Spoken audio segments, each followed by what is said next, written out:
नमस्कार, स्वागत है आप सभी को। आज की विषय है सावन महात्म्य कथा। ईश्वर बोले, हे महाभाग, आपने उचित बात कही है।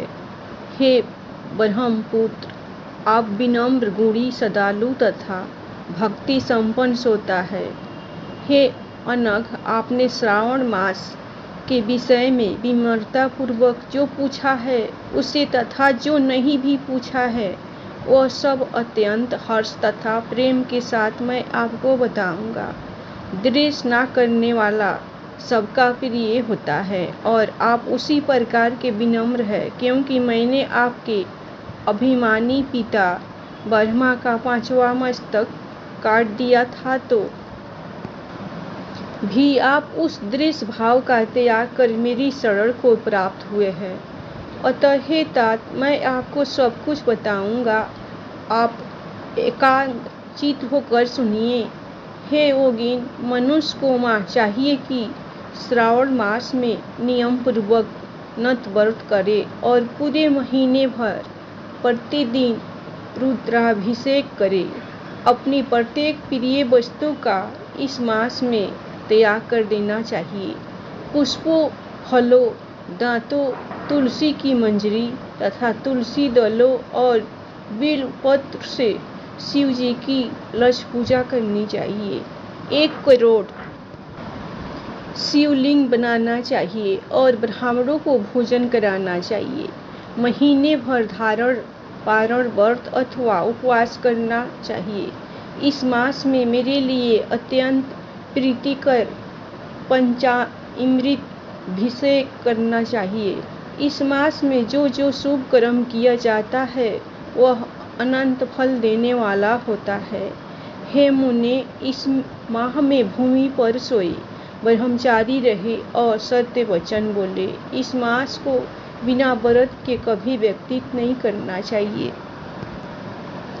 फलाहार अथवा हविष्यान ग्रहण करना चाहिए। पत्ते पर भोजन करना चाहिए। व्रत करने वाले को चाहिए कि इस माह में शाक का पूर्ण रूप से परित्याग कर दे।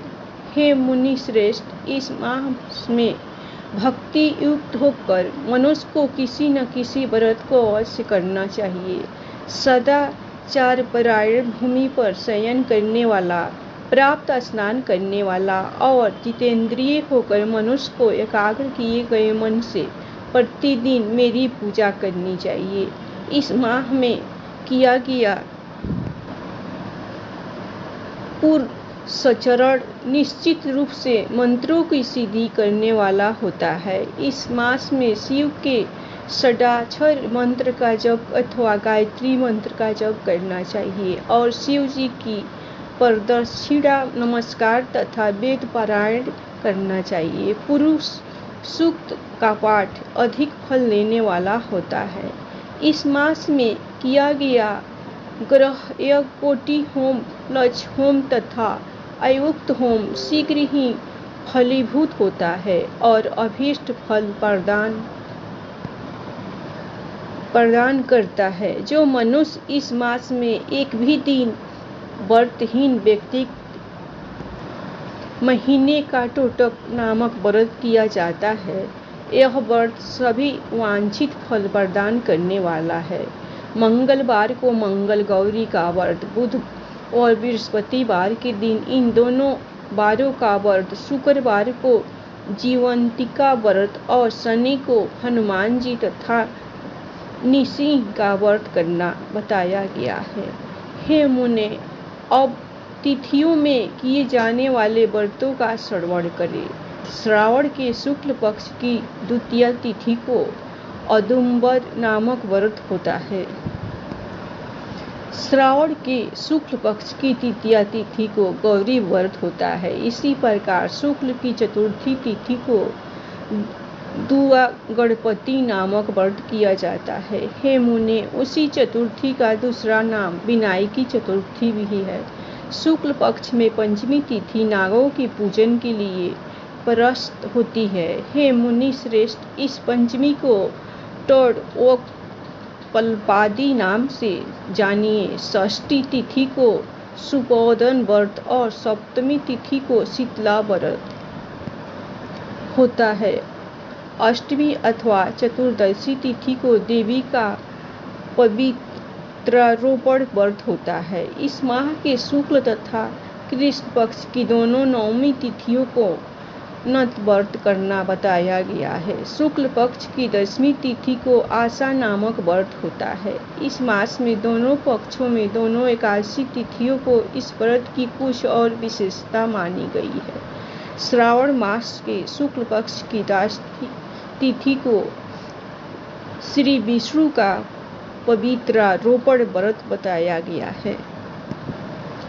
इस द्वादशी तिथि में भगवान श्रीधर की पूजा करके मनुष्य परम गति प्रदान प्राप्त करता है। उत्सर्जन, उपाकर्म, सभादीप, सभा में उपाकर्म, इसके बाद रक्षाबंधन, पुनः सर्वकर्म, सपबली, हयग्रीव का अवतार के 7 कर्म पूर्णमासी तिथि को करने हेतु बताए गए हैं। श्रावण मास के कृष्ण पक्ष में चतुर्थी तिथि को संकष्ट चतुर्थी व्रत कहा गया है और श्रावण मास के कृष्ण पक्ष की 5वीं तिथि के दिन मानव कल्पादि नामक व्रत को जानना चाहिए। हे दूतोत्तम, कृष्ण पक्ष की 8वीं तिथि को श्री कृष्ण का पूर्वावतार हुआ। इस दिन उनका अवतार हुआ, अतः महान उत्सव के साथ इस दिन व्रत करना चाहिए। हे मुनि श्रेष्ठ, इस अष्टमी को मनवादी तिथि जानना चाहिए। श्रावण मास की अमावस्या तिथि को पीठोत्थावत व्रत कहा जाता है। इस तिथि में कुशों का ग्रहण और वृषभों का पूजन किया जाता है। इस मास में शुक्ल पक्ष की प्रतिपदा तिथि से लेकर सब तिथियों के पृथक पृथक देवता है। प्रतिपदा तिथि के देवता अग्नि, द्वितीया तिथि के देवता ब्रह्मा और तृतीया तिथि की गोटी और चतुर्थी के देवता गणपति है।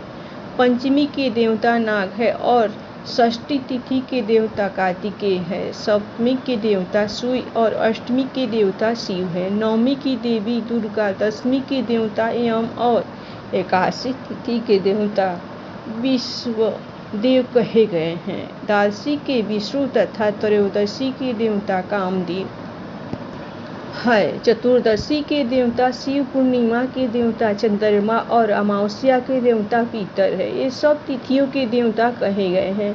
जिस देवता की जो तिथि हो उस देवता की उसी तिथि में पूजा करनी चाहिए। प्राय इसी मास में अगस्त सत्य का उदय होता है। हे मुने, मैं उस काल को बता रहा हूँ, आप एकाग्रचित्त होकर सुनिए। सूर्य सिंह राशि में प्रवेश करने के दिन से जब 12:40 घड़ी व्यतीत हो जाती है तब अगस्त्य का उदय होता है। उसके 7 दिन पूर्व से अगस्त्य को उदय प्रदान करना चाहिए। 12 मासों में सूर्य पृथक पृथक नामों से जाने जाते हैं। उनमें से श्रावण मास में सूर्य कब अस्थि नाम वाला होकर तपता है। इस मास में मनुष्य को भक्ति संपन्न होकर सूर्य की पूजा करनी चाहिए। हे सतम, 4 मासों में जो वस्तुएं वर्जित है उन्हें सुनिए। श्रावण मास में शाक तथा भाद्रपद में दही का त्याग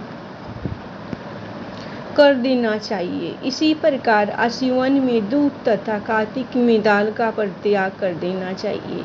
यदि इन मासों में इन वस्तुओं का त्याग नहीं कर सके तो केवल श्रावण मास में ही उक्त वस्तुओं का त्याग करने से मानव उसी फल को प्राप्त कर लेता है। हे मानव, यह बात आपने आपसे संक्षेप में कही है। हे मुनि श्रेष्ठ, इस मास के व्रतों और धर्मों के विस्तार को सैकड़ों वर्षों में भी कोई नहीं कह सकता। मेरी अथवा विष्णु की प्रसन्नता के लिए संपूर्ण रूप से व्रत करना चाहिए। परमात्मा की दृष्टि से हम दोनों में भेद नहीं है। जो लोग भेद करते हैं वे नरकगामी होते हैं। अतः हे संत कुमार, आप श्रावण मास में धर्म का आचरण कीजिए। धन्यवाद।